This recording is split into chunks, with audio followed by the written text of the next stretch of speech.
Tollywood, Bollywood, Dhallywood শোবিজের সব অঙ্গনেই যেন ভাঙনের সুর চলছে। কিছুদিন আগেই সম্পর্ক ভাঙল অর্জুন এবং মালাইকা আরোরার। এবারে পালা ঋত্বিক রোশন এবং সাবার। গত ৩ বছর ধরে গায়িকা, বাচিক শিল্পী এবং অভিনেত্রী সাবা আজাদের সঙ্গে সম্পর্কে রয়েছেন অভিনেতা ঋত্বিক রোশন। খ্যাতনামা এই তারকার সঙ্গে প্রেমের সম্পর্কে জড়াতেই রাতারাতি প্রচারের আলোয় চলে আসে সাবা আজাদ।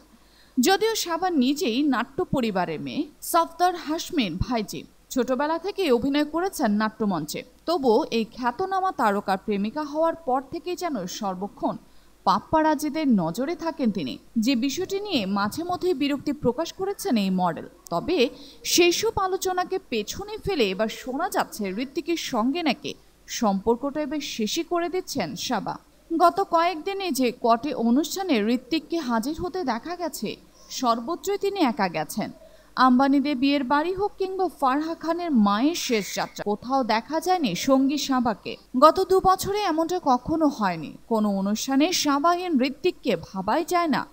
কারণ জোহরের জন্মদিন পার্টি হোক, রোশন বাড়ির জমায়েত, সর্বত্রই একসঙ্গে দেখা যেত এই জুটিকে। ফলে একাকী ঋত্বিককে দেখে জল্পনার দানা বাঁধতে শুরু করেছে বলিউড পাড়ায়। নেটপাড়া একাংশের দাবি ঋত্বিক সাবার সম্পর্ক নাকি ভেঙে গেছে। যদিও সামাজিক যোগাযোগ মাধ্যমের পাতায় এখনও সাবার ছবিতে লাইক দিচ্ছেন অভিনেতা। দিন কয়েক আগে সাবা অভিযোগ করেছিলেন ঋত্বিকের প্রেমিকা হওয়ায় সহজে কাজ পাচ্ছেন না তিনি। ঋত্বিকের সঙ্গে সম্পর্ক তৈরি হওয়ার আগে প্রায় 1 দশক কণ্ঠশিল্পী হিসেবে কাজ করেছেন এই মডেল। একাধিক বিজ্ঞাপনেও দিয়েছেন কণ্ঠ। তবে ঋত্বিকের সঙ্গে সম্পর্কে জড়ানোর পর থেকেই নাকি তার হাতে কাজ কমে গেছে। আর এর কারণ হিসেবে সাবা দায়ী করেছেন সমাজের পুরুষতান্ত্রিক মানসিকতাকে।